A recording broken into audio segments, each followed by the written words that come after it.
on Friday I gave a little talk on my experience on reforestation in Mozambique. Now, obviously, the systems of Mozambique are completely different to the systems here.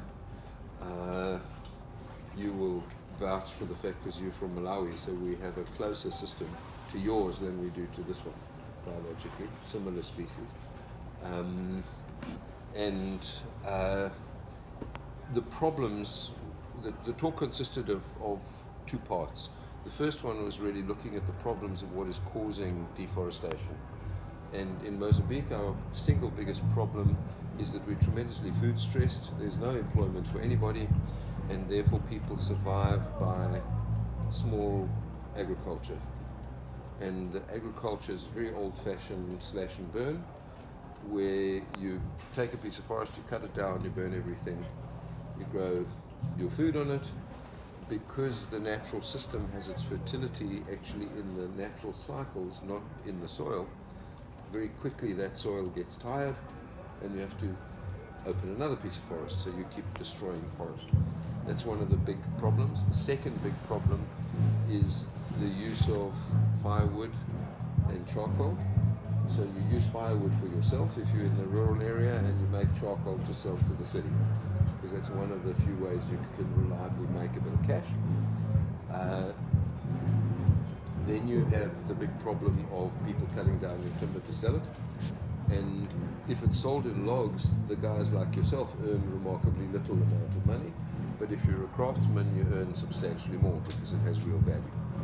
So if you value add on site, there's a bigger value. And then generally people do stupid things. So, you know, it could be from fire, it could be from all sorts of other things. Fire is obviously a very, very big issue here.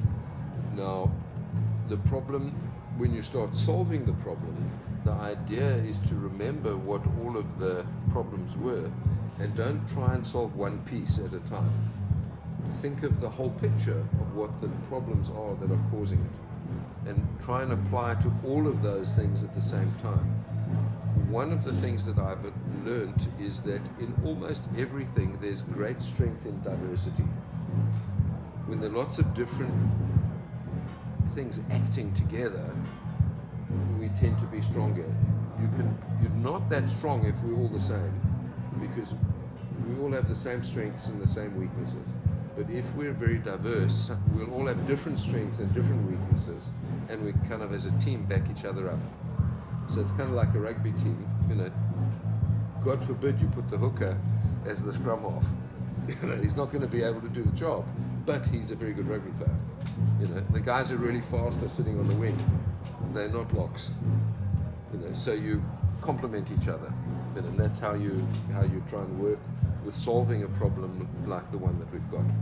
So the solutions which we've come up with in Mozambique are systems of agroforestry. They're based on traditional systems of agroforestry which are well documented, which come from Central America and come from India. But they're only very loosely based on those as a starting point. And the idea is that you plant trees with food crops. Forests provide, in general, people with a different sense of serenity and a sort of a breakaway from everyday life. And I feel that any forest should be dense enough and thick enough that you should be able to get lost in the forest and still be able to find yourself again. So you want to get lost? Yes. Okay, we want more wood. No, I want wood for making furniture. So you specifically want furniture wood? Yes, I want decent furniture wood. I don't want small things. I want thicker, bigger, older trees. Trees that will be senile in the next 10 years, and then they can knock them down and then give it to us to make something decent out of it. Okay, well, decent furniture you don't plant and get in 10 years. Never mind, you want decent furniture wood. So you don't want rubbish furniture wood, you want decent furniture wood. Okay, because that's different from just wood. Okay, what about you? Woodwork. Yeah, I know you're a woodworker, but what do you want from the forest? Huh? Money.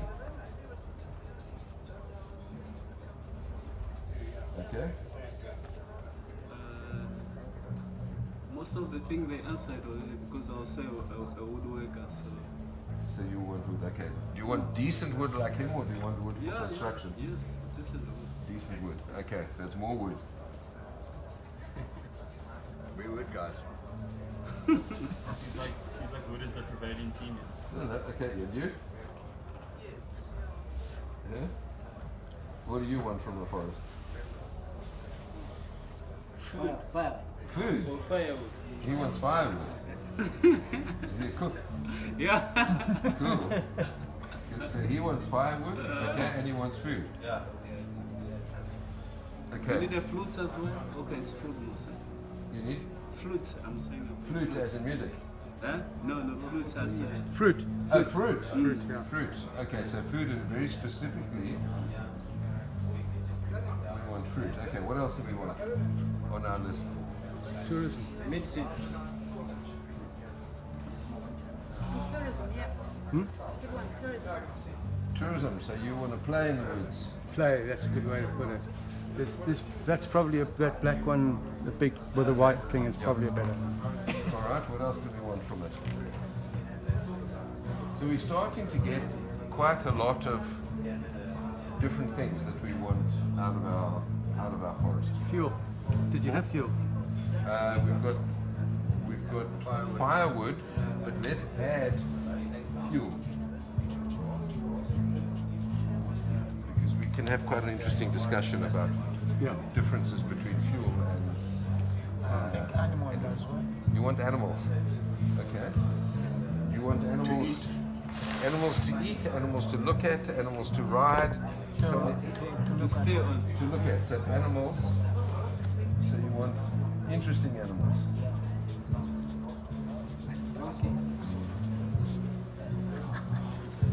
Oh, I'm gonna get us some donkeys. Okay, so you want interesting animals. What else do we want?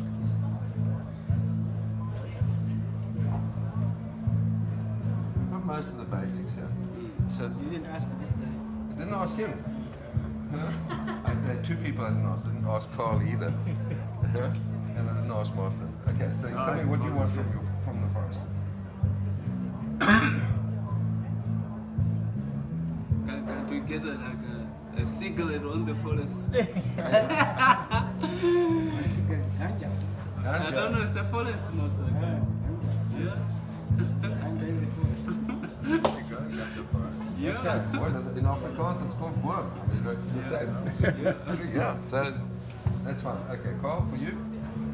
I'll tell you what I don't want Yeah. is no more ego estates. I don't quite know how this fits in, but we'll put this in red. No. Stop the mass building. We can just say no more concrete. Of course, I want nature. And you just want nature, so it doesn't really matter what kind of nature, we want nature. Okay. I want to add one more in. Yeah. Two more in. Yeah. Building timber and export opportunities. Okay.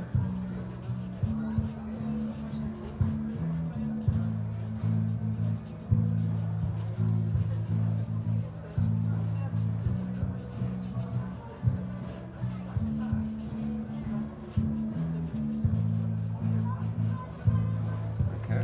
What else? I think work, because work. You want work? Because if we've got more forest, then we've got more workers as well. Okay.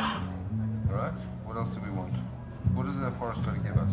I think ecoforestry in that one of the... Ecoforestry is a solution, it's not a thing. Okay, but can I finish? Yeah.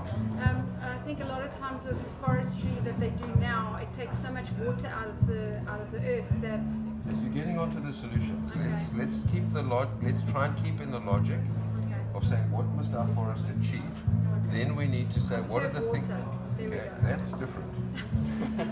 I Push me and I'll think give you a can point. add to that because of the whole biotic pump thing. Let's create a water regime. Yeah, we'll conserve. suppose it's the same thing, Conserve eh? and create. Yes. So that's one of the biggest problems we're going to have in the future is water. Okay. Oxygen. Okay. Lessons. Hmm? Lessons. There's lots of lessons to learn. Lessons. Very metaphysical, existential. I am a writer. Huh? Yeah, well, trees give lessons, but the language of trees takes a different kind of education to the ones that you generally get at school. Psychedelics. We've got Psychedelics. medical. We've got ganja, but let's add in other psychedelics. Forest is a fungal environment. Exactly. That's it, mushrooms. Fungi, Yeah. but edibles.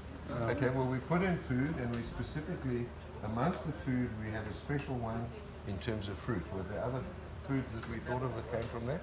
Fungi. I tried to point the direction when you said you wanted birds, and I asked if we could eat them. So there is also, the vegans will kill me here. As the food, there's animal protein. Biodiversity. Biodiversity. Okay, you want biodiversity.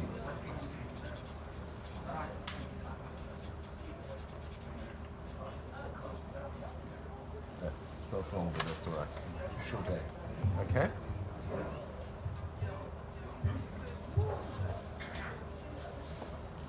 Pretty good idea of what we want. I'm going to add another one to this, and I'm going to put micro and regional climate control. Noise absorption. We'll have an N2 very close to us. You live in paradise. And everywhere. Everywhere. Okay? Does art and culture come from forests? Of course. Of course. If you think of arts and culture and forests, the most important piece of it are all the things that you make for your normal living is a reflection of your culture. Amongst those are musical instruments. How many musical instruments are forest derived? Most of them are wood. Most of them are wood. Okay, so we want music. And you get So we've got sculpture. noise absorption, then we've got music. Noise absorption and noise creation. Yeah, and then we've got other cultural Got to have things. balance. Cultural stuff you can be the high culture like the arts, so sculpture, pigments, all of those kind of things. But it can also be just the way we live. And everything that we do, it's a cultural object. A T-shirt is a cultural object. Now, if you look at that, you go to Disneyland, you get a Mickey Mouse T-shirt. That's very, very different to a T-shirt which says "still" across the back. It's reflecting a different kind of culture, a different thing. And the more you're in tune with your environment and are attached to it, the more things actually are cultural. Everything you do is part of a culture. The food you eat, the plate you use for the food, all of that ties in. Can I add one into the mix? Yeah. Living space.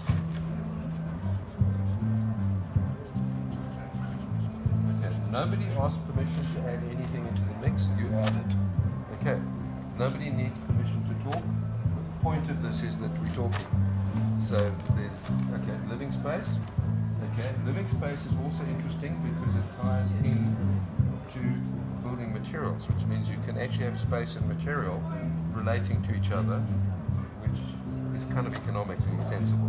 What strikes me is we're talking about a fair amount of extraction there from the forest, but Yes. that assumes that people are going to live outside of the forest and then go into the forest to do the activities. Okay, which is so why I the say- big thing we want to put here is what you're talking about is relationship. Yeah. It seems strange to exclude humans from the forest. Yeah. So we Yeah. want to have a relationship with the forest. We're not forest there, us here. Okay, I'm going to add another one, fiber. Indeed.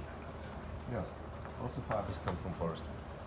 And from that you can get paper, clothing, paper, fabric, All sorts of things, yeah. timber, Yeah.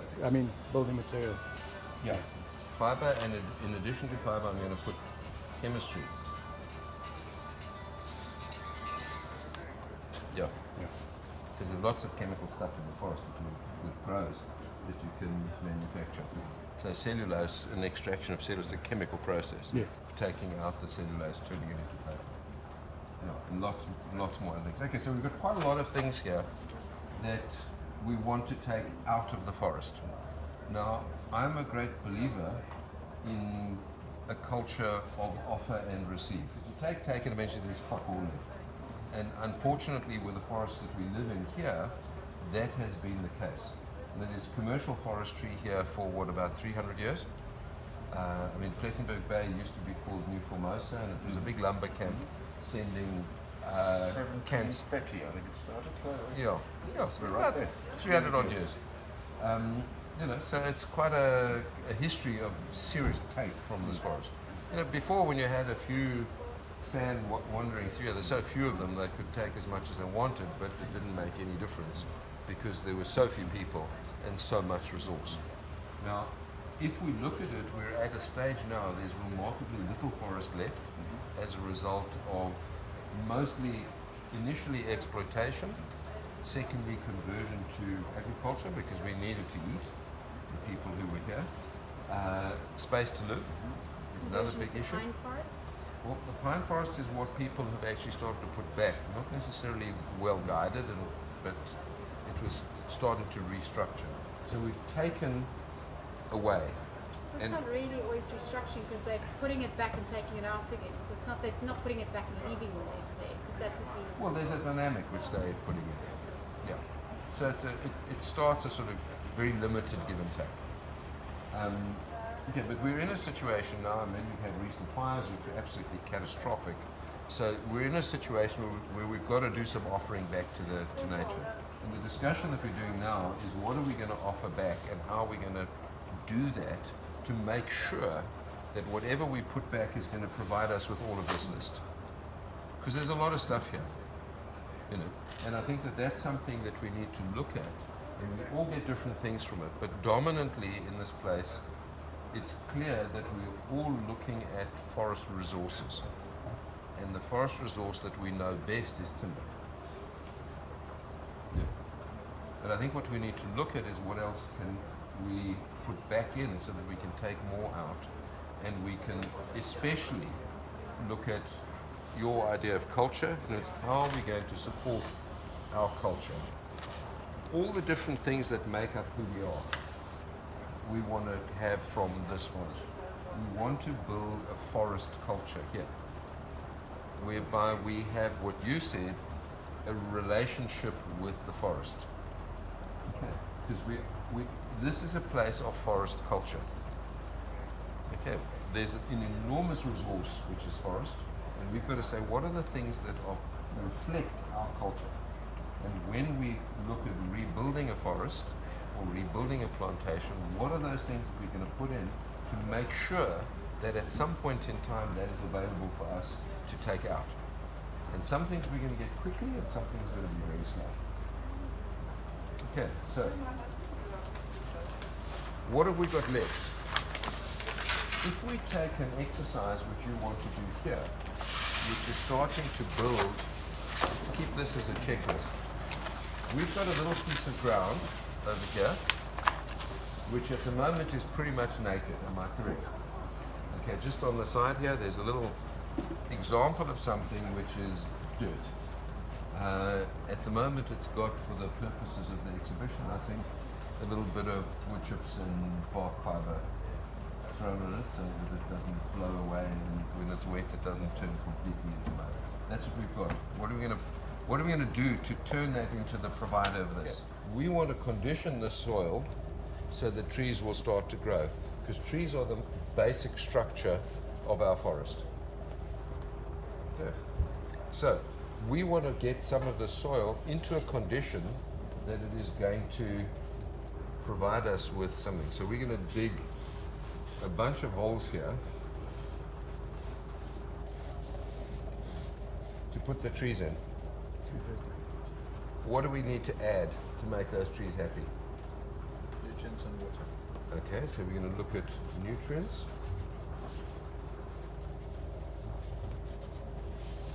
And water. Microorganisms.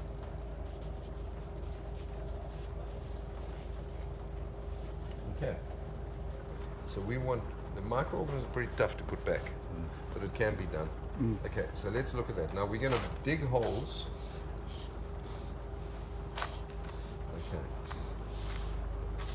Square holes, please, not round ones. Anyone know why we do square holes? Expansion of the root space to the corners rather than it's round, the roots will go in circles. Okay, prize to that man. Okay, if you put in a round hole, the roots don't have anywhere to bite into, so they go in a circle. If they hit a corner, then they go in, so you get a better establishment of your trees. You can actually do better than that. You can dig around one and then cut slots into it to give them not just 4 places, but many places they can go. They must, especially in clay. Yeah. And this is clay. And this If you're is not clay. sand, you clay in this area. Okay, So you've got to okay. really And cut if So you've the got a more- bit of sand, then clay is a meter down. Yeah. Okay, so the more complex the shape of the hole, the better. Yeah. Okay, so minimum 4 sides. Yeah. Yeah. Okay. If possible, more. It's the sharp And corners. if that- it's sharp corners. Yeah, You want it's the sharp corners. And Yeah. as Dion says, if you can slice into the walls as well. Okay. Okay, there's some tricks also to help you with the top piece. Normally when we're working, we look at the top 15 centimeters of soil as being super important. Almost every food crop in the world grows, or any annual food crop in the world grows with this much soil. That's the most important part of the whole thing. So when we were talking about it, we spoke a little bit about some environmental services here, and we spoke a little bit about water, and we spoke a little bit about some other environmental things, carbon and sort of thing. We didn't say a thing about soil conservation.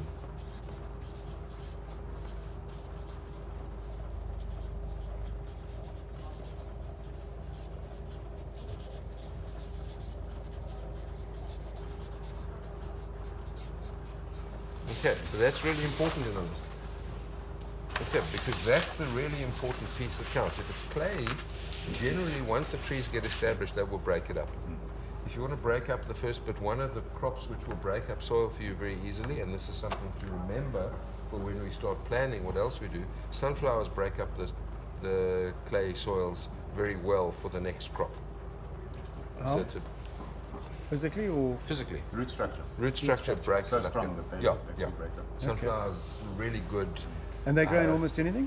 No, they like rich Loamy.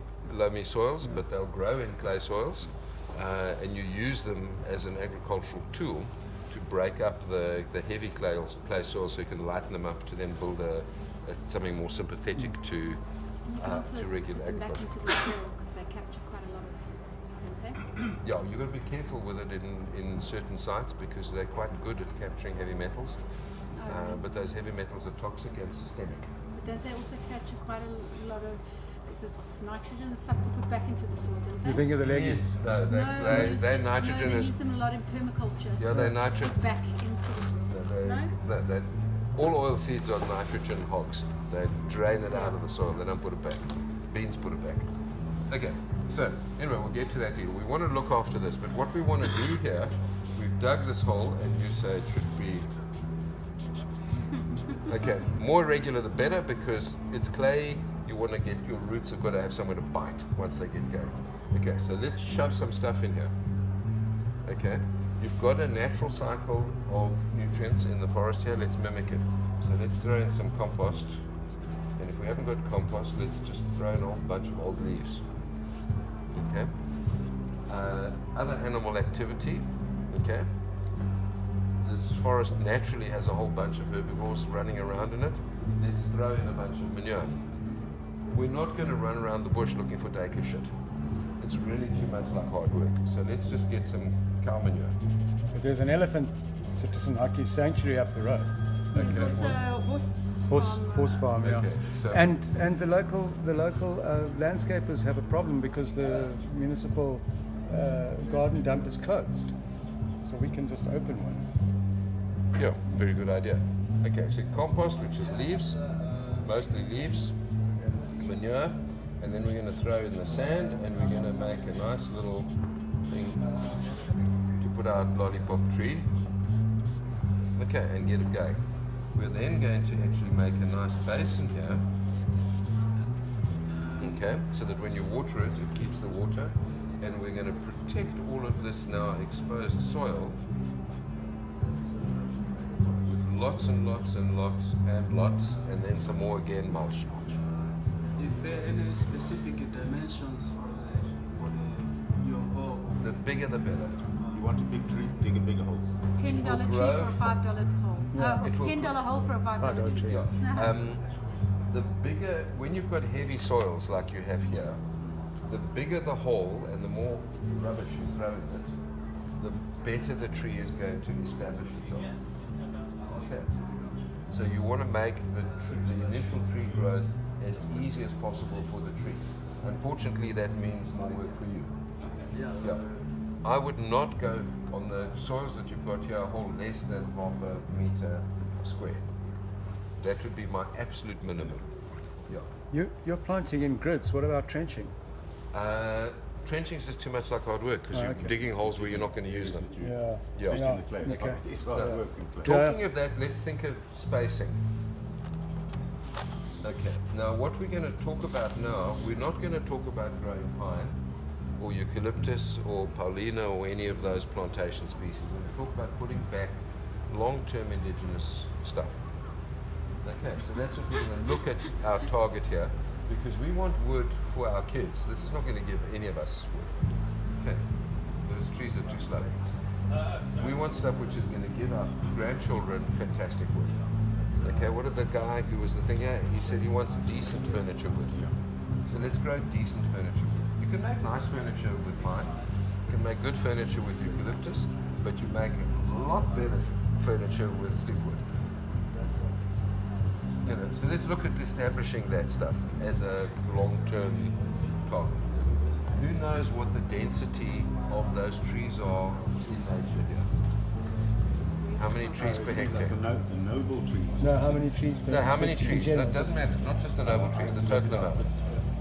My guesstimate of spacing is 3 meter intervals. So Okay, 1,200 that'll give you trees. 1,000 trees. Grid. That'll give you 1,000 1,000. trees. That'll give you about 1,000 trees per hectare. Yeah. What is that? What's it? How does it work in nature? What do we know? It's far higher. It's far higher, but you've got all the interstitial trees. No, no, I want all the trees. All the trees. You know, we want to put back a forest if I here. took a piece of indigenous forest and I said, How many trees are there? there in a square meter even? Yeah, in a hectare, how many? Well, some are indigenous forests which are really old. Yeah. You've only got one tree per square. You've got half a tree per square meter. But you've got all the other stuff that's still coming. Yeah, but all of that counts. Yeah. All of that counts. How many stems do you think we've got in an indigenous forest here? I would have thought about 3,000. 3,000 is very high. Is it? If you go to a Per mature hectare forest, or- Yeah, if you go per to a mature forest, you're looking at about one large tree, 10 meter intervals. Large Okay. tree, full growth. But So then we're you're looking discounting at all the that, we're guys who looking- try to fight off the base to try and find some sunlight. But in a young forest, Yeah. they're at meter intervals. Okay. Because they're going to die all there. Half of the guys don't get light and they become.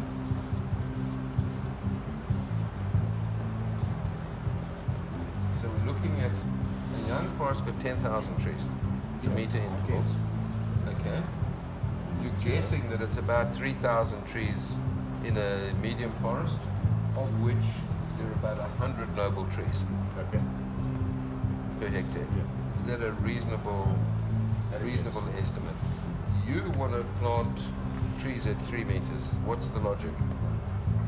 Which will give you 1,000 trees per hectare. Well, I'm planting at the moment because I'm looking into how size they're going to get to and Yeah. just how compact they're going to be. And I'm also leaving space in between because I need some sunlight to grow my baby trees.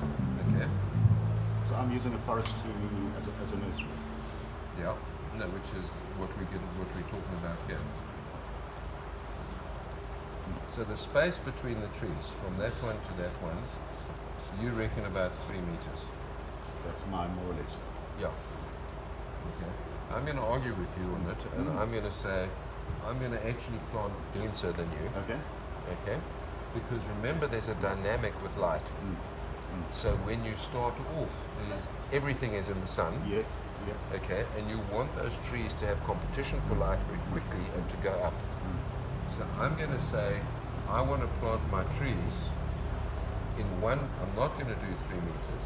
In one direction, okay, I'm going to go to 1.5 meters. Yes, Okay. And in the other direction, I'm going to make it a bit bigger. Okay. And I'm going to go to 4 meters.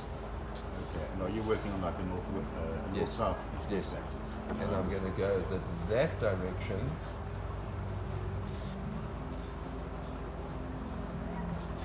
is north.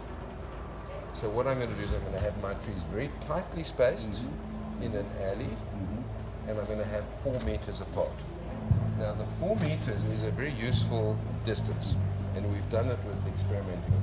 If we use a lot of legumes as pioneers here, okay, as the initial trees, a tree like a Kierbaum or a Gliricidia or any of those Gliricidias, an exotic here, Lucana would be an exotic, will very quickly spread its roots to just over 2 meters. Okay, so the roots have little nodules which help fix nitrogen, and you can assist that by inoculating it with one of these fancy probiotic inoculants, which are quite, basically it's just food for nodules. Yeah. So it's not anything that's dangerous. So you'll increase your nitrogen fixing, and these are trees which specialize in nitrogen. So effectively this tree's roots are coming across here and naturally providing you with fertilizer to an optimum distance of 4 meters per tree. I'll show you pictures just now of what we do, and we've experimented with a lot of different ones, and here it might be different, but it seems that that 4 meter space is very good. Do you, on this axis, do you ignore contour? Contour into account? No, I generally do a rough spread on it, and I'm more concerned about light than contour. Yeah, because in the detail I'll deal with the contour. So the contour comes the next layer. Yes. Okay, so now what we're going to do is we're going to have these. Now this is very, very dense. Okay, so if you're looking at this, if you want to work it out, it's what, 25 by 60 number of trees. Let's work that out. Show these brains here. 1,500. 1,500 trees per hectare is what we're going to plant. Okay. So we're going to establish at 1,500 trees. At 1,500 trees, you're going to have lots of competition for light. So your noble trees, this 100 trees, at the beginning, are going to have to compete for light. They're going to go nice and straight. Okay, does that make sense to you guys? So right from the beginning, you're planning the quality of your tree. Okay, now we're going to mix them up. These are dominantly going to be legumes because they help with your soil and help with fertility. Besides Kierbaum, a couple of other local indigenous that you can think of? I don't know enough about it. And I've must have asked a lots of bean. people. It's great. You want a bean? Yeah. I would not be particularly neurotic about putting in an exotic as a pioneer on the basis that you're going to thin these out anyway. Because I think your estimate of numbers of trees are actually too high. Because the trees they get really big, so they get much lower densities. Are the acacias legumes? Yes. The black ones. Yes. Blackwoods. Yes, it's an acacia. It's a legume. The blackwood. Cool, we got a forest already. Yeah. Yeah, it's a very good nitrogen. Invasive, badly invasive. You can, or some really pretty ones. Flamboyant, it's a legume. It's very pretty. Cassia is another one, also very pretty. Lucana I wouldn't use here because Lucana is super invasive. Yes. So unless you want to, I use it a lot in really badly degraded areas next to townships. And the reason why I do that is the townships are all bloody wood stressed for firewood. Lucana grows like mad. If the Lucana invades the township, I'm not worried about it because the guys will cut it down to make firewood. And each time they cut it, it'll grow back and they'll have more firewood. So it's like a sustainable firewood. Yeah, well that's the whole point. Yeah. So I'm not particularly worried about it. Now what's happening here is we're establishing the beginnings of the structure of our forest. Now let's think of it. We want to have legumes. Okay, they're going to provide this function of helping with our soil conservation and soil restoration. Very important to it. Okay, what other trees do we want? We want our noble trees, our good hardwoods. Okay, so we're going to put here noble hardwoods. Does everybody know what noble hardwoods are? They just know it by another name. It means expensive wood. The really cool wood that you want to work with. That generally grow slow. don't And they? they're all very slow. Yellow wood, Stinkwood, ironwood, you've got that Oleocapensis, I think it's called ironwood, stinkwood. There are literally hundreds and hundreds of species that are in this forest which can produce very beautiful wood. The pears, white pear, Yeah. hard pear. One of the ones which is quite fast, which is very nice, is the Ekbergia. Yes, the Cape ash. Yeah, so Is let's that look Cape at... ash?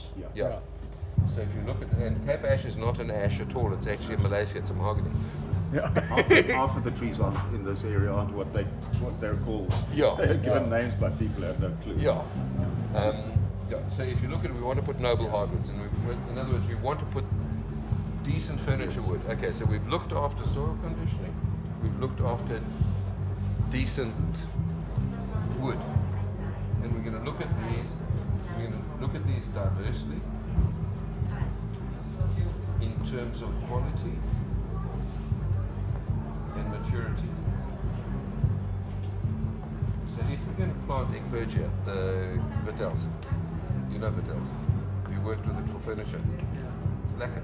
It's very pretty. It also grows quite quickly. You can get a nice sized Vitels in about 50 years, which for this environment is extremely fast. Because a nice sized stinkwood is going to take you 200 or 300. So at least your kids are going to have this. Yeah, so I think we've got to think of it as what's going to mature quicker, okay, and think of how we're going to use it. Okay, what else do we want from our forest? What other trees do we want? How about some fruit trees? Wild fruit. Wild fruit. What wild fruits do we know? Wild plum? Okay, there's a plum, there's a mulberry. Our wild mulberry doesn't really have a mulberry. It doesn't have a fruit. Again, the That's a same small as, fruit. It's not Yeah. mulberry. No, that's not a mulberry, but it does have a fruit. Okay. The ebony family, persimmon family. Do we have any eboniaceae here? Yes, Those are we fruit. do. Okay, let's just put here ebony. Fig? That's a fruit. Fig. Figs are very fast growing. Now, one of the things I found in Mozambican forests is that we generally have a whole lot of trees, but we also generally find that about 15% of the trees that we find we don't expect to be there. There's always about a 15% eccentricity. When you say don't expect to be there, because they aren't actually. Well, they're not like in the rules of what the Miombo woodland would be. So you will find things which just But they are indigenous. could be indigenous or could be naturalized. Okay. You know, so one of the things you'll find, tamarind is indigenous, Yes. but you find it in places you wouldn't normally find it because people walked, because it's really nice to eat, so people walk and they throw the seeds and you spit them out after you've eaten it, and now all of a sudden guava on there's a every tamarind. corner. Well, the guava's a bit invasive, and No, it's it too is, but much, I'm but I just mean saying it's the it's same the sort same. of thing. Yeah. So, but you find in old growth you find these things because you must remember these people have been in these for a long time. You know, we're not new in the forest. The numbers of people is new, but there's always been people. So there's always about a 15% eccentricity. So it's almost like giving yourself a license to put some crazy things in there, Provided they're not invasive. provided they're not invasive. Now, one of the things that we put in, which is a fruit, but you can actually eat the whole tree, is moringa. It's a general purpose food tree. I don't know the plant. I know about it, but I Okay, don't know. moringa is a small tree. It will grow here. Grow anywhere in southern Africa which doesn't have frost. So you don't have frost here, so it's not a problem. You eat the leaves. It's the highest nutrition green leaf Yeah. that exists. It's one of the superfoods at the moment. You Yeah, pay well, lots for it. yeah, with the powder price and is blah, blah, completely blah, blah, stupid. blah. I mean, Yeah. we grow it for our own consumption. Mozambique is one of the poorest countries in the world. We dry the leftovers and package it and send it off to Joburg, and very rich people eat the poorest people in the world's leftovers. It's a superfood. It also is an oilseed. Moringa. Moringa. The Also beauty is a what? M-O-R-I-N-G-A. Just before that, you said it also is a oilseed. well. It's a lipid, yeah. Do you put in the soft fruits at all? where I am, soft fruit won't survive. But you could put soft fruit here, and Especially ebony is one of them, so that's a persimmon. Oh. Yeah. The beauty of moringa, you plant it as a pioneer. Once your noble hardwoods are too big, it'll shade it out, it'll die. It's a self-managing thing. So it will be invasive, but it can't live if there's no light. And it doesn't like the other ones, which they just won't compete and they'll be dwarfed. This one won't compete and die. So it'll invade and die. It won't survive. So it's a very good one to use. So by that same that's- token, it won't invade the established indigenous forest. No, it can't, because there's not enough light. It needs lots of light. So it's a good pioneer, but then it dies off when you've That got is too much similar stuff. to Virginia, to Kiel Yeah. also. Yeah. But Yeah. the man just died for light. Yeah. The other one, the Egbergia, is also an oilseed. Yeah. Makes very good furniture polish, the seeds from Egbergia. Yeah. Makes very good. Furniture polish. Yeah. So we're now starting to build up layers of what goes into that. We put in fruit. We put in some fruit. We put our noble hardwoods. Then we're putting in about 15% of our trees are going to be eccentric things. It's fruit, some moringa, some nuts. I'm sure there's some nuts which would grow quite well here. Macadamia. No, macadamia needs cold. It's cold. Yeah. They are growing here, right next door. They Yeah. normally need a bit of But a cold snap in don't know winter. how well they're producing. Problem, the baboons, massive issue. We'll feed them. Well, they Baboons haven't- eat Max? Baboons haven't been back since the fires. We do have two monkeys. We've got troops of baboons. Yeah. Okay. And they probably, the macadamia guys have to use electric fencing because they will strip all of the backs off the tree. Find the bubbles up, crack with Okay, so we've got a problem with baboons, which is a problem. Okay. And it's not only if you've got stuff that they'll eat, they are They're Yeah, just they're aggressive. so destructive. So, Okay. So you but also not, do. not here. Not right here. I think I asked you about that the other day. But also, But we used to have them before the fires. We used to If have you do them. establish a food They're source, quite migratory. if you establish a food source here, they get to know about it. You Yeah. never get them out. okay, now when we talk about different useful things that we put in here, and you were talking about a food forest. Okay, what are the foods that you can get out of a forest here? Well, nuts and fruit you've got. Yeah, we've got some nuts and fruit. What are the fruit that grow well here? Let's be specific. Will avos grow here? Not in the clay. They Okay. grow fine on Leisure Island. So Yeah, in but some that's- places they that's- will. So that's but- sandy. yeah. That's sandy. Okay. Yeah. No, So avos won't grow? we're 20 k's from here, and there was a guy who went bust trying to grow avos. Okay. Olives, no. Olives. Olives are doing okay, but Grapes? not great. Grapes, again, maybe with climate change they will come Well, in. maybe the because food we want is not from trees. Okay. I wouldn't think of it off the top of my head as trees as a food, Okay, food source well, here. It'd have to be Okay. the lower grade stuff. What about oil seeds from trees? What do we know about them? We know that we've got Egbergia, that's an oil seed. What else have we got? Do we know? That's in ditch. Yeah. Or is similar to indigenous. Do you get any of the militias here? I don't know. I'm not that familiar with the species here. What's the common name of Militia grandis? Militia grandis, but it's a creeper, yeah. But now that's an oil seed. Yeah. So you can make an oil out there. It's also not bad. What about some exotics for oil? Palms. Put palms in there. There's not enough rain. Palms need 3,000 millimeters of rain a year. You end in that league. Not even close. Not even close. Yeah. You mean the well palms? Because Well there palms, are all sorts of. Yeah, you'll find a few palms. Circe, This tribals. Tribals? Tribals, Circe.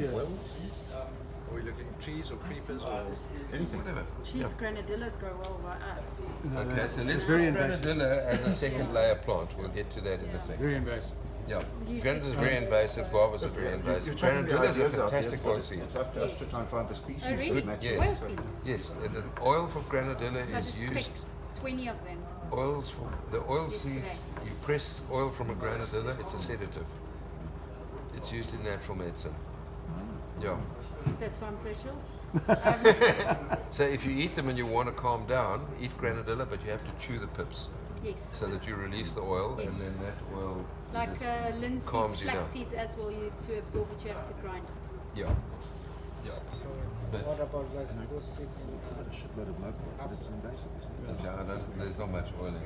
What is that? Yeah. Oh, The yes, forest there's grape. so much low Hmm? growth. The forest grape, Royces, Okay. I think its seed is Bats, pressable. bats Okay. also, Very right? food. Huh?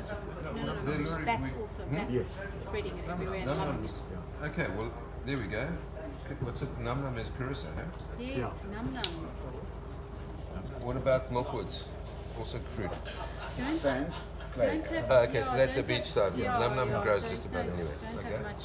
Right, so we can research what these in detail are, but we've got pretty much the structure. I would look at fiber.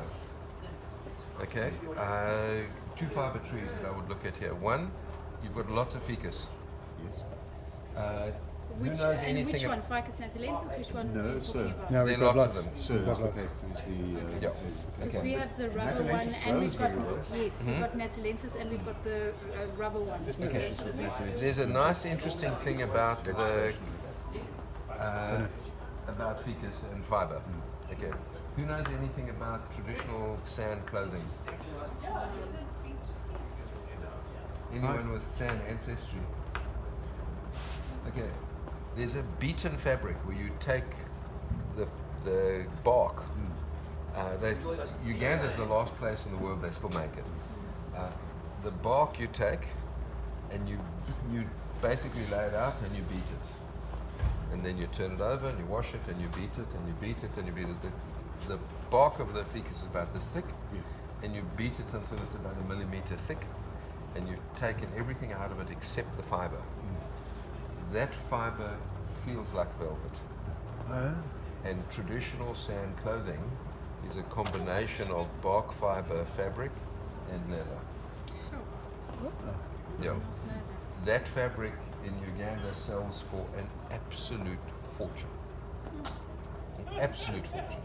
It's very hard wearing. Yeah. Is the bark isn't regenerative like cork?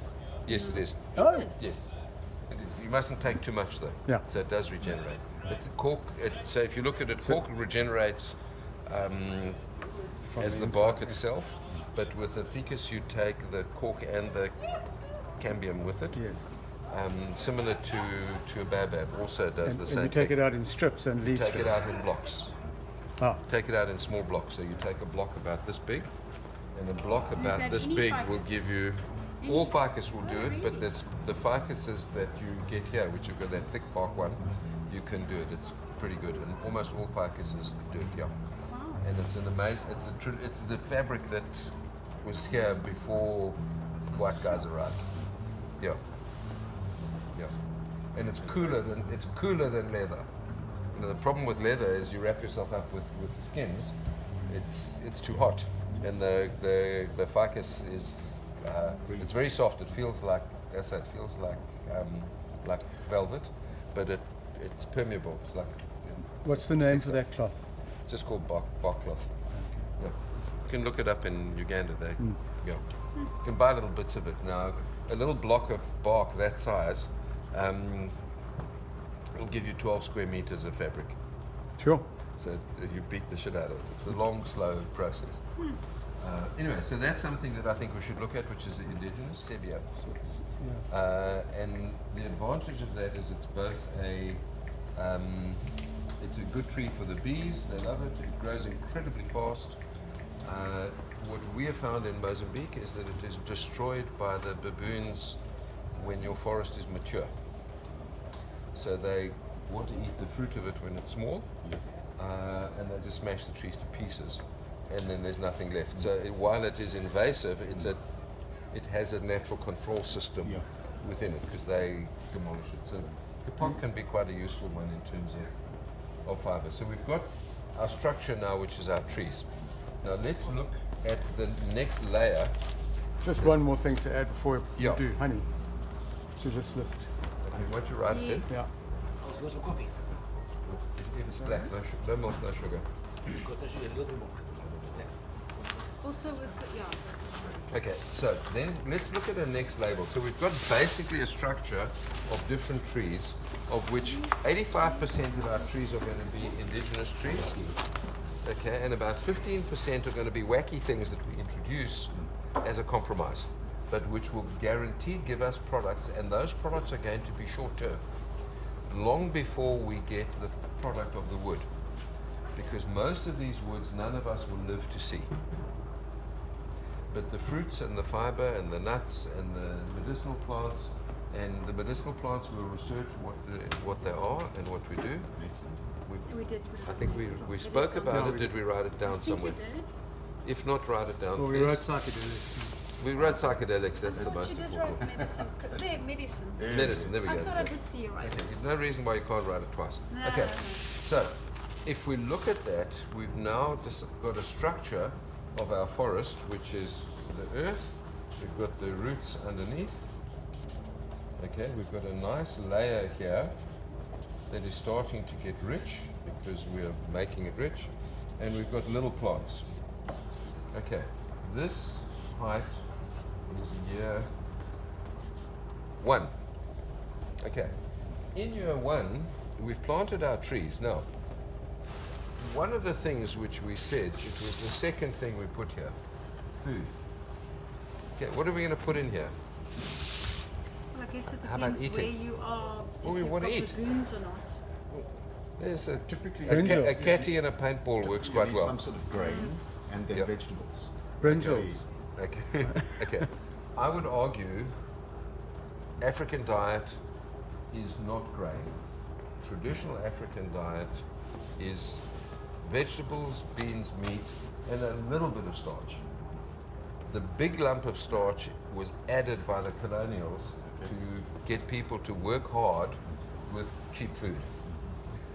Yeah, it's not, this whole thing where you have this big pile of shima, what do you call it here, pup, sadza, yeah, okay, big pile of sadza like this, a pup, and a little bit of karil, a little bit of relish, is not the way Africans eat originally, and it actually causes a lot of dietary problems, or dietary caused problems like diabetes, etc., with African people. If you look at Zulu medicine, 2/3 of the natural medicines are to deal with the stomach ailments from eating too much carbohydrate and not enough vegetables and not enough meats, because those aren't the natural things that people ate. So let's start with one of the most traditional African foods that there is, which is beans. And if we look at it, the most common bean is nyemba. Okay. Nyemba. Okay, you know that nyemba? You know what nyemba in English are called black-eyed peas. Farmers call cowpeas. Eat them, the small one. Little black spot on it. Yeah. It cooks quicker than Western beans.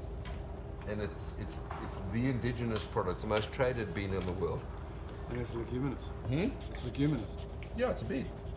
Okay, the other thing is you eat the leaves. I mean, you're Malawian, you're used to eating the... Yeah, South Africans are spoiled. They don't eat so much of the leaves, but it's a very nice one. Now, the beauty of that is that it is a legume and it helps in your soils. Now, let's look at all the foods that we're going to grow in here and what we're going to do. So if we're going to start with a legume. We'll call it a bean, number 1. And we can mix lots of different beans. What are the other beans that we commonly eat in southern Africa? Okay, peanuts. Groundnuts. Okay, groundnuts. We all eat peanuts. Okay, jogo. The South Africans eat jogo beans. Groundnuts No? for oil as well. Yeah. Okay, so we've got peanuts, we've got jogo beans, we've got nyemba, which is the most common one that is eaten in Africa. Kidney beans, green beans, peas, mange-tout peas. Okay, lots of things. So all bean family. Then we're going to rotate that. When we've grown our beans, we're going to start with some of the vegetables. Okay. Now over here we're going to grow beans. So if we look at it here, our trees, and we're going to say, okay, this is north, and the ground slopes like this. So we're going to go across the slope, and we're going to make nice beds. with just a little bit of space to walk in between. In the corridors. In the corridor. So here we're going to grow beans. Okay. Then over here we're going to grow a leaf, number 2. Spinach. Now the leaf can be anything. Can be spinach, okay, can be maroch. We're going to talk more in detail about maroch because there's lots of things people have forgotten about traditional foods like maroch. Okay, but a leaf can be cabbage. Pumpkin leaves. Pumpkin leaves come separately. You grow it for the pumpkin, not the leaf. So let's look at the things we grow for leaves. So the things we grow for leaves, we grow spinach, we grow cabbage, we grow kale, we grow lettuce, we grow rape. Okay, there's not a leaf. Okay, we're going to go through the quantity. So the second one is a leaf. Then, because we want good soil, we're going to grow a bean again. So if we grew Nyemba that time, this time we're going to grow peanuts. Because we don't want always the same thing. It's boring if we eat the same thing. Okay? And it's healthier if we get more diversity. Okay, so we've done a leaf. Then the next one after that, we're going to grow a root. Okay, what are the root vegetables that we have? Onion. Onions, potatoes, Carrots, sweet carrots, potatoes. garlic, sweet potatoes. Zateba is what in Green English? beans. Green beans comes in here as the bean. Okay? But all the root things, beetroot, turnips, parsnips, Radish? radishes, Does anybody eat radish or is it just for pigs? daikon. No, it's great in salad. No, Yeah. no. But also remember, when we grow this, okay, so this is going to be a root. Right, then number 5, we're going to go back to beans. Number 6, after root, we've got a leaf. Root, we're going to grow what we'll call a fruit. Okay, as a vegetable, what comes like a fruit? Tomatoes, chilies, brinjals, okra, what else? Yeah. Yam is a root. Okay? So yam is, it goes under the root section. Okay, so the whole lot of it. Chilies. Okay. Then number 6, then number 7, we're going back again to beans. So you're going to see from an agricultural point of view, you want to grow a lot of beans because that helps your soil all the time and constantly reconditions it. And eat lots of beans because it's lots of protein and we need lots of protein. Okay, so we'd rather have more beans than samp. Good samp has lots of beans. Huh? Lousy samp has only 1 or 2. Yeah, so we want lots because that makes us strong. And stem. Yeah. And with the exception of the green beans, I suppose all of them can be dried. Yes, so some beans you can eat green, others you can eat dry, and some of the species of beans like Nyemba you eat the leaves. And you can also dry the leaves of Nyemba so that you can keep them for for bad times. Okay. Then the next thing you're going to do. You know that style, right? Huh? I know. Why do you think I'm so fat? It's because we eat. Ask him. He knows. Never trust a skinny chef. Okay. So after that, the next thing we're going to grow are going to be staples. Okay. So the staples that we grow, maize. Okay, we've got used to it. It's not an African plant, but it's become naturalized. So we eat maize. What else is a staple that we like? Millet. Millet. L-L-E-T, millet. Sorghum. And sunflowers. We're getting to that in a sec. That's not a staple. You said Staple is like amaranth. this big starchy bit. Okay. Is amaranth and sorghum two different things? Yes, Sorry, completely different. I Sorghum never is knew. I a thought they were grain. the same thing. Okay, that's the next one. Quinoa No, not quinoa, but amaranth. there? Okay, quinoa grows Quinoa's a only in the mountains in Bolivia. Amaranth, maroch, the seed of that, because quinoa is a variety of amaranth. So we want to grow the local one. In Mozambique, it's called teke. I don't know what you call amaranth. In most of South Africa, we call maroch.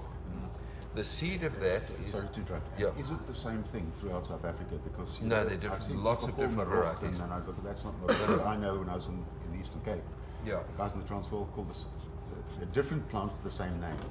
So Okay. Bit confusing. We will for the purpose of this discussion, we will define Maroc as the varieties of amaranth. Okay. Okay. Now the beauty of amaranth is that most Africans still traditionally consume the leaf. Yes. It's the second highest nutrition leaf that exists on the planet. The highest is moringa, and amaranth is the second highest, more than kale, as the leaf. So it's another superfood.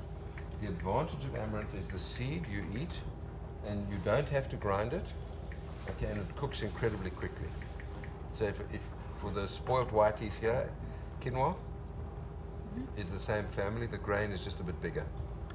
Yeah, you can buy amaranth in the health food store, and it costs you a little packet like this is like 90 rand. We always laugh also in Mozambique that we're growing food that you can sell for 90 rand, and we use it as a substitute for mini meal. But we can sell it at 90 rand a better kilo. for you than any of the mazes or any of those things like It's that. yeah. Because it's a seed, not a. Maize is a seed, don't kid yourself. Yeah. Yeah, all grains are seeds. Yeah. Okay. And then you said also wheat. But it's more healthy from. Okay, wheat is not such a bad thing. Staples of different things that we can have. So we can have quite a varied diet here. Are we growing these in different block sizes? All of these little blocks are roughly the same size. Okay? So you've got two. So we you've got line two up these blocks, and then you've got trees here again. So you've got a 4 meter, 1.5 meter. You've got two scales here. One is time, 1, 2, 3, 4, 5, 6, 7, 8, and the other is space. Yes, so this is those blocks. This is what number 1. This is number 2. This is number 3. This is number 4. Okay, so we've got to number 8, which is a staple. Then we go to number 9, which is again a bean. Number 10, the one that you mentioned, sunflowers, oil seeds. Okay, so the oil seeds that we eat here are probably sunflower and rape. What about, have you ever tried those little, what do you call them? Chia? Chia? Are they any good? Yes, I've grown chia. I don't like eating it. It's goopy, sticky. That's weird. If It's you like know kinda how weird. to eat it, it's very nice. Okay, well, I tell you what, when we do this project, you will be Sorry, the I'm person. the little health guru on this table, so I will tell you the Okay, health side of it. so Cool. okay, we're going to grow chia amongst the oil seeds as a cash crop to sell to the whitey piece. How does that work? Well, this is Okay? the goal. I don't buy it a lot. I just know Groundnuts is its a bean. nutritional value. Comes in as bean. The Okay, goals so we here know how are to cook it. Are we Okay. back to?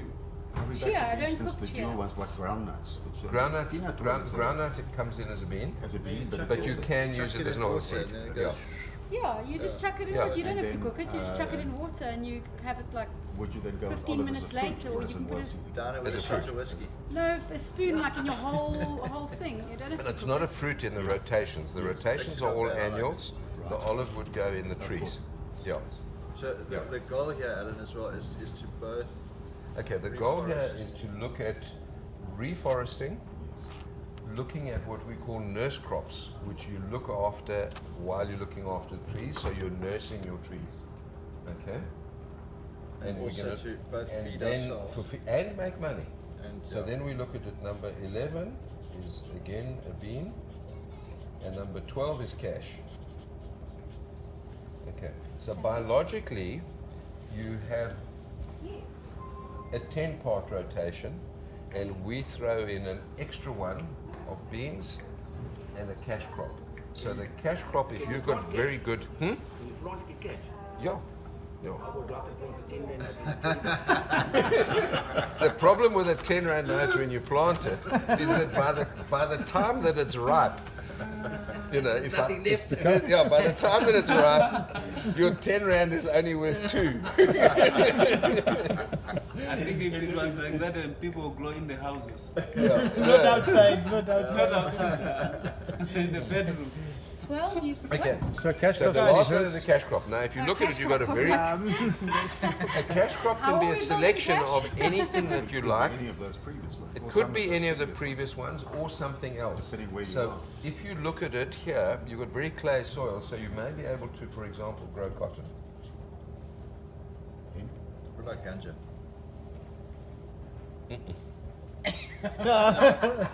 The reason why you don't grow ganja, or which is hemp, it seriously needs a lot of water. If you do one or two plants for your own consumption, it doesn't matter. But if you want to grow a field of this stuff, or even a block of this, the amount of water you need is insane.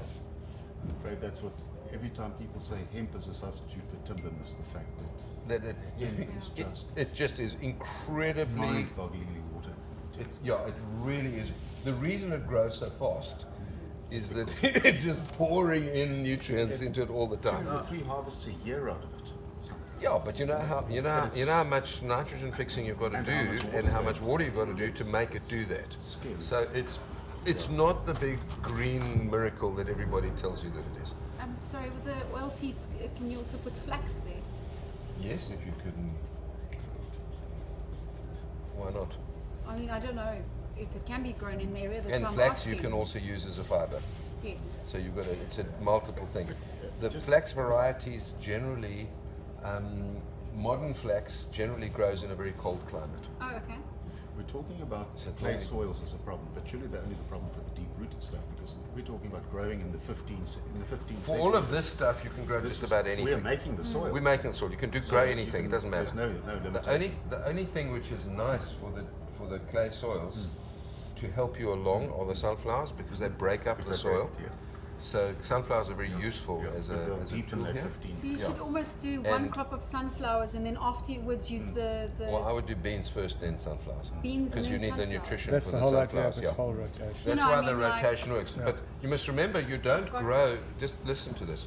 There's a bed of each one. Yeah. Okay, and we're looking at season 1 is this list of 12. So cash could be anything. Doesn't matter. You know, any product. You could Basically, you could grow the pyrethrum. latest fad, whatever that's being sold in volume in Woolworths is what you want to grow That's what this you want to year. put there, yeah. Next year, it's gonna Or be something like else, you cotton, wanna and grow then something. cotton you sell to Mungo down the road. Yes. Yeah. How about the coffee as well? Coffee bean. Coffee you can grow here. It's not hot enough for coffee. Yeah, coffee and tea you've got no chance of growing here. You know, if you look at tea, it must be hot It's usually- and high altitude with good Altitude, rain. So yeah. Mulanje grows where you are from grows fantastic tea. Close to where I am, there are a number of different coffees. You get a low altitude coffee, and then you get the good coffee, which is Arabica, which the best stuff grows above 1,000 meters. So it likes to be hot, but high altitude to moderate. That said, I mean, we're talking the sort of English things, but there are many other tea. In other words, Sure. the things you can grow Borage, for which are or fads. any I of mean, these things that you people could buy these things. If they are- lemongrass, borage. No, okay. Now let's go to. We've done big structure, and then we've done annuals. Now what we've got to look at is another bunch of things, and it's another layer in this. So you're getting something which becomes incredibly complicated. Okay, and the next thing that you're going to do are the companion plants. Can we just So that's the next layer. So within this, you start putting other plants because they do things for you. Now, one of the nice things with a lot of herbs like basil is very aromatic. As a result of being very aromatic, it's quite a good repellent for a lot of the things that are going to eat your other vegetables. So if you put basil with tomatoes, besides the fact that it's good in a caprese salad, it actually keeps the chojos away which eat the tomatoes. Okay, so you mix them. Basil works well, rocket works well. Any of the aromatic herbs, what you want to do is mix them in with this. In addition to that, what you're also going to do, even though it's a root, is roughly every meter you're going to put in a garlic. Now garlic, again, we all like to eat garlic. Okay, it's a nice thing to put in food, but garlic is also a very strong repellent. Yeah. So again, you're going to manage your bugs not with not with insecticides. You're going to manage it by putting repellents in there so that the bugs are not happy going into your thing. Also by having this mix of lots of different crops, the bugs get confused. You know, if you get a big field full of cucumbers, okay, the little bugs which sting cucumbers are going to have a field day because they're going to start here and they just munch. But if you do this and you've got a few cucumbers here, and I use cucumbers and the cucurbits as a companion crop. So the things that grow quite tall, like the maize and those things, you put in creepers, pumpkins, squash, cucumbers, or you put into the companions. Okay, so you have all of that stuff. So I'm not saying you don't do a field of pumpkin. You do pumpkin mixed with the other stuff. Okay, and the cucumbers mixed with the other stuff. Kakana, does kakana grow here? Don't know. Kakana is a cucumber. It's about that big. It's as bitter as anything. It's a liver tonic. It's the best bubble-us cure in the world. Yeah, cures gout, cures kakana. Yeah. We grow it, we dry the leaves and sell it to Germany as a herb tea, and it's literally used as a liver tonic, which is, you know, a polite term of bubble-us cure. Yeah. Yeah.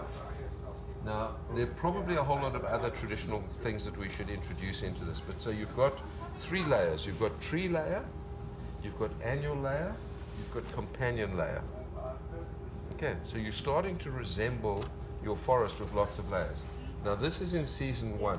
Season 2, your tree is a bit bigger. With your north-south light, you're getting light in here still. Morning, midday sun, morning the one half of it, afternoon the other half, and midday sun. So because that's why you're orange at north-south. Season 2. Now what is over here is a bean this year, item number 12, cash, moves in. And this one shifts to the next one, and that one shifts to the next one. So you've always got sunflowers growing. Okay? But this year the sunflowers are in position, okay, number 10. Next year they're in position number 11. The next season they're in position number 12. The next season they go to position, and so your sunflowers move through. But you've always got something of these all the time. So you've always got a very diverse set of crops going on. Okay, so do you see how that works? Now, if you start to look at the numbers on this, 1/12, which is your driving factor, on a hectare, 1/12 of a hectare will grow enough maize to feed a family of 10. So on a hectare of this system, a family can grow all of the maize that they need. Cool, so we can have more kids. No, none, not. But a family of 10 means mom and dad, a couple of grandparents, a couple of kids, and a couple of the cousins and nephews and other ones who are lost from some other family or have come to town because they're applying for a job or whatever. So it's not 8 children. It means the naturally extended family with that bunch of Family relatives. of 8 bigger. But for how long is that? That for a year. For a year. Yeah, so one season of 1/12 of a hectare. Because remember, you've divided up your lands into 12. Okay. So it's about 110 meters, 110 meters. Well, it's 4 meters by 25, but 4 meters by 100 meters, because it's in long strips. Because you've got these divided by these rows and rows of trees. But a hectare of that feeds 10 people. 10 people. Yeah. The staple is the one that you don't trade, because you're not going to have enough of the staples. No. So it's 2 strips actually, or 4 meters wide and 100 meters long. You're going to have enough to feed everybody, but you're not going to have any staples to trade and to sell. However, of the beans, you are going to have about half a ton of beans in surplus that you can sell. Okay? Of your vegetables, of your leaves, you are going to have about 2 tons of leaf vegetables to sell. Similarly, you will have about a ton of tomatoes or chilies or brinjals to sell. So you actually end up with a massive amount of surpluses. So all the vegetables, all the other things you're going to sell. Your oil seed you're going to sell. You're not going to process your oil seed yourself. It's a pain in the arse to press sunflower seeds by yourself.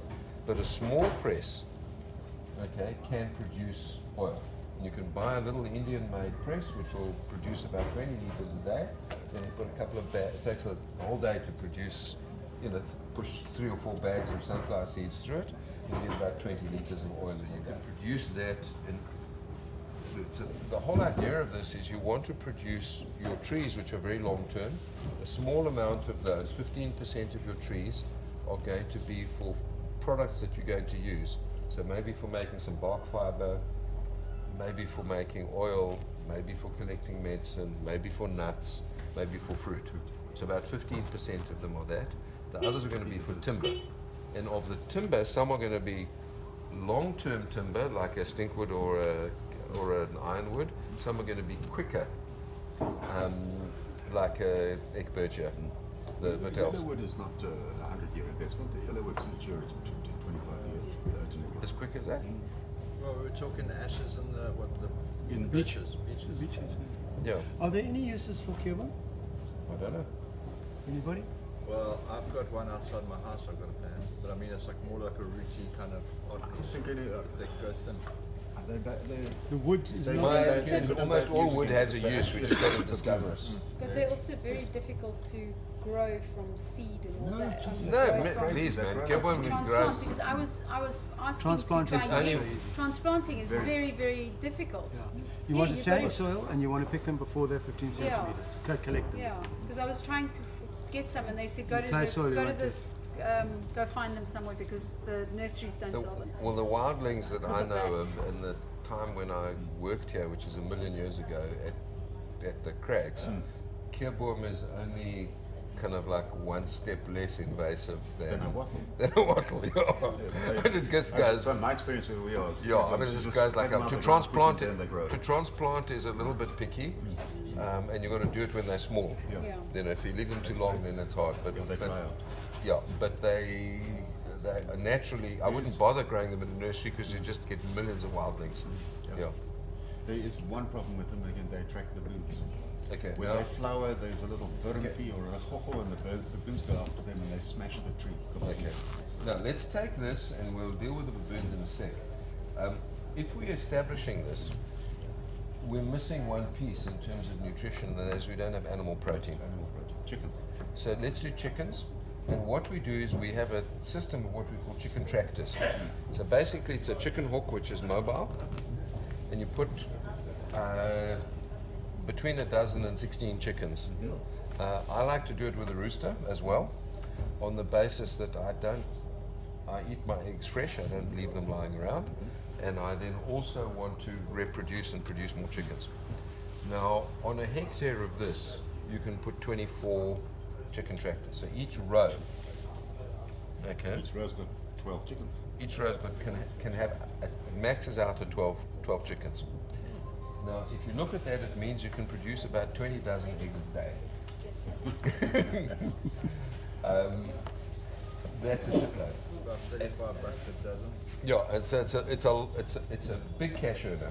And then when the hens get old, they soup. And the male ones, unlike the commercial guys who do chickens, you put them in a separate tractor, and when they start to fight, then you know they're ready to eat. So you grow them till they start to fight, and then you go. Okay, so we've now got a system. Just before you go, where- does yeah. everybody understand what a chicken tractor is? Basically just a moving chicken cage. Okay, Yeah. They're stripping out all the weeds and things. They leave bare Eats soil, all the but bugs. They also leave the most incredibly. You leave it in place spread for out. up to 2 weeks and then you move it. Sorry, Yeah. how many eggs did one you of- say on that? Or I think you said Well- total 120 chickens, and that's how many eggs per day you were saying? Well, an egg per chicken per day, roughly.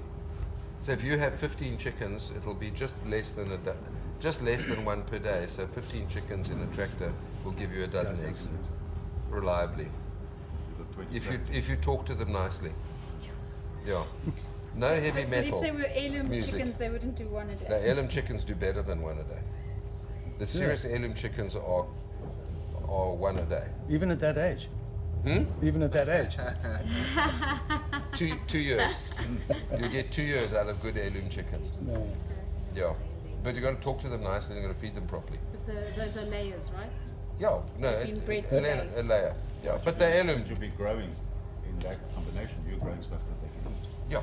Now, if you look at it, when you grind your maize, all your waste from that goes to chicken food. When you're picking your vegetables, all your waste from that goes to the chickens. These are going to be seriously healthy eating chickens.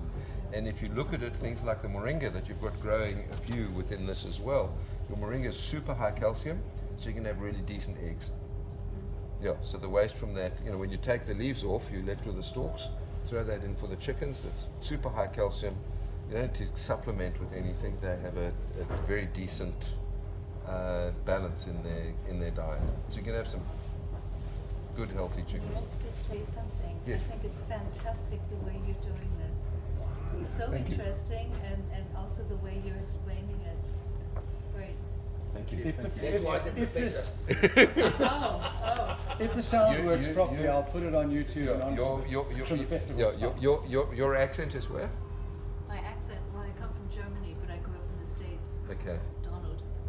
Okay. Whatever. Yeah. Duck. Okay. Well, the States part, No, Donald Duck. Mickey Mouse. So now we've got now, depending on the climate, and depending on what you can interchange the chickens for something else. There's no reason why you can't use ducks. Ducks are pretty good. The only thing is you have to keep them in a tractor. Ducks love vegetables. And you let them into your garden here, they are going to eat everything.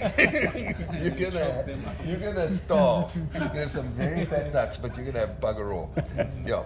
You can also use guinea fowl. You can also use quails.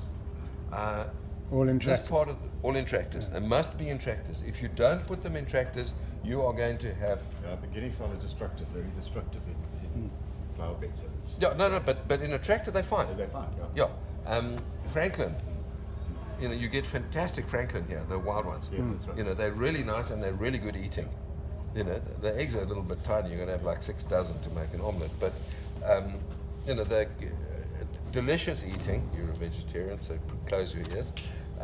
But they work very well in the tractor, and they're very happy as long as they've got lots of I food. love my guinea fowl. I feed 40 every day. I Good. call them. That's probably why we can't sleep. That's probably why we can't sleep. No, or why I we can make them go quiet as well by whistling. Okay, you and it's know. probably why we don't have any vegetables. And they're not close to anyone's vegetables. Okay, well that's the big thing, is they seriously change them with cane rats. Cane rats. Yeah, you know, vundu. That's an acquired taste. Yeah, but I mean, Because the they're cane rat in is nice. I focus. mean, it's like eating a giant hamster. It's not like eating a giant rat. I don't get into giant Yeah. hamster either. Does it Yeah. taste like chicken? So you haven't been to Peru No. then? Tastes They like eat the big porcupine. ones. Yeah. You probably could do porcupines as well, but they. They are very No, but that's why you got to contain them. Yeah. All of these things you have to contain. If you don't contain them, you're screwed. You can also do it on a different scale with pigs. So that the nature of your enclosure is different, but pigs will also work very well. Because there are a lot of ways to feed them there. A lot of stuff you can feed them. Yes, yes. They'll eat just about every Yeah. bite. So there's lots of things you can do, but the integration of animals into the system, you can do it the vegan way and not have the animals. And you're no, I'm just saying it can be done. The problem with the vegan way is that you don't have the animal poop, which is very good for the whole system. But there are systems that do it without that as well. I do it without it for quite a lot of our stuff because my little brother's from the Taliban branch of the vegans. So, yeah, so you... So that's why you bring it up, actually. So I do have some stuff which can be very strictly vegan, but any of the animals, you must know, you have to contain them because you're growing a massive amount of food and you're growing the kind of food that they eat. Growing a and you buffet eat. for them and they You're growing a can't buffet. finish it all. Yeah. Okay, so that's the this. Now, what happens with this is that your trees are going to get bigger and bigger. So your crops are going to rotate for a few years. By the time you hit year 5, okay, you're going to have a canopy, and this is no longer that size, it's that size, and there's no longer light. You have to find another hectare. Now, what we've done in our management is we teach people to grow and to establish at any one point in time between 2,000 square meters and a quarter of a hectare. So you start with a little piece, which is roughly a quarter of a hectare in year 1. Year 2 is another quarter. Year 3, year 4. Okay, so now year 5, you're battling with light. But, so you move to a new one. You're starting another hectare. Okay? So in year 5, you lose this one. Are you working northwards? It doesn't matter. I don't know. Okay. Just into the landscape. Yeah. Okay, then year 6, you lose this one. So you constantly have 4/4 hectares at different stages of life. Once the canopy is established, that you then leave it. You leave it. And what about things that will do well in canopy, like ferns? Because I think that's a nice addition. I didn't think of it, but I think it's good. What's that? Sorry, you said what? Ferns. Put ferns and cut flowers here. Selling fern leaves. What was like mushrooms? Okay, that only when the stuff is mature. Yes. Mushrooms won't do well if you've got all this other stuff that gets in the way. Yeah. When your When trees it's are left- bigger, When the forest is left to its own devices, then you seed mushrooms. Yeah, then they'll come up. yeah. So I think that that's something that I'd not thought of, and I think that it's There's stuff that does well under the canopy. yeah. Yeah, and it could be anything. It could be ferns, it could be orchids, it could be. Yeah, but it's cash. Selling, It's there's cash. the opportunity. And the whole idea of this, okay, is we go back to this. What do we want from this? Most of the people who ask for things and what they want relate to what they do for work because they need to earn a living. You need to make money. So what you want to do is you want to say, okay, we're going to conserve our forest and we're going to regenerate forest, but in the process of regenerating it, we're also going to make some money. Because we want money, because we've got to live. You know, we live in a cash economy. We don't live like a bunch of jungle bunnies in the middle of Congo, where we don't have cell phones, you know, and we don't have bicycles, and we don't want to have a car, and we don't want to watch TV, you know, and we don't want to wear clothes. You know, we want to have all the things that a modern society has, which means we have to be in the cash economy, but at the same time, we want to keep and grow our forest and gradually increase the amount of forest that we've got. So everything that we're doing here helps us to move to that. So, you know, when you abandon it, we just abandon it because we don't have much that's of value that we can sell that will grow in the shade. But if you've got ferns which you can sell for into the cut flower market. And also your tourism opportunities and living space in a mature forest can be developed without damaging that forest. Yes. If that's, you know, it's one of the things on this list. Yeah. Yeah. Your tourism You opportunities. need a few more hectares. Your tourism opportunities can come in an earlier stage as well because people want to learn. Look, Okay, I mean, we have teach. We have a massive amount of what we call development tourists. Yes. Who come to Mozambique specifically to see how to do this, you know, and you know I normally press them into slave labor. You know that we call them interns. It's a very polite, yeah. Intern and apprentice means slave. Yeah, abuse the guys, but they actually learn something. But you know, the idea of it is what you're trying to do is you want to attend to the basics that we need. So the basics that we need. We need the raw material that goes into how we make a living in everyday life. Okay, most of the people around this table are woodworkers. He's just looking at me. No, but I mean we are. You know, we look at it. I mean, yeah. yeah, you know, most of us are woodworkers. So we want to make sure that there's going to be a long-term supply of wood. That's the core of this. The second thing is that we want a short-term thing that we're going to eat, and we want to eat healthily. So we're going to grow our food in a way which is healthy both for the soil and for us. So we want both, because we want to farm this endlessly. We also don't want to have a situation where we set something up which requires inputs which are dangerous. So we don't want to use a whole bunch of pesticides and weed killers and all that kind of crap, because we don't need it. You know, if we introduce, and we were talking about basil that you wanted to grow, well, what about dill?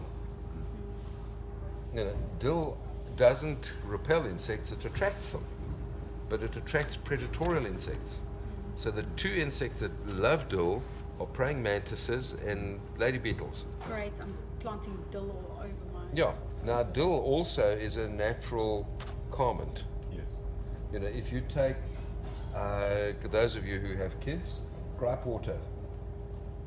Gripe water is basically just dill seed, which has been soaked in hot water. Yeah, sieve off the seeds again. Yeah, so that's what it is. Go to any Indian restaurant, and at the end they serve those little seeds, which are a digestive. That's dill seed. Yeah. So it's a calmant. So it's in itself it's a product, but it also has this biological function of drawing in the insect predators. So all this useful stuff is going to give you food. It's going to give you your long-term structure, and then in addition to that, there are a layer of additional businesses that it starts to do. If you want to take it and say, well, let's make dill seed extract, set up a little business doing it. In the cash section, let's grow something. Let's say we grow tons of peppermint, and we set up, well, garlic you're growing anyway, and it's a food. Garlic is super expensive. It's really but it's a quite food. Good cash. But if we think of other cash crops and things that we do, let's say we grow a plant that we want to make essential oils from, and we set up separately a little essential oils business, and you make essential oils. Essential oils are expensive. You know, it's serious money in essential oils. Let's take the oil seeds that we grow, cooking oil.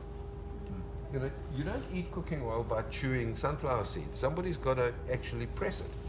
That's another little business. So it's an additional piece of an economy that you're growing here. The surpluses of food that you have here are big. What are you going to do if you have a bumper crop of chilies? And we're all growing chilies. Chili sauce. Well, why shouldn't we have a Knysna edition of Tabasco or Nali or Nando's?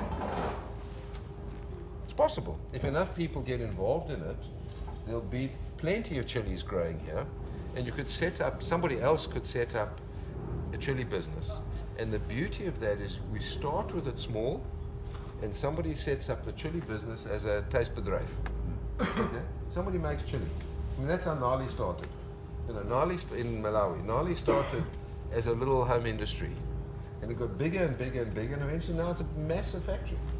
You know, I don't know, Nali's put beans, and you're growing Miombo, and you're growing pumpkins.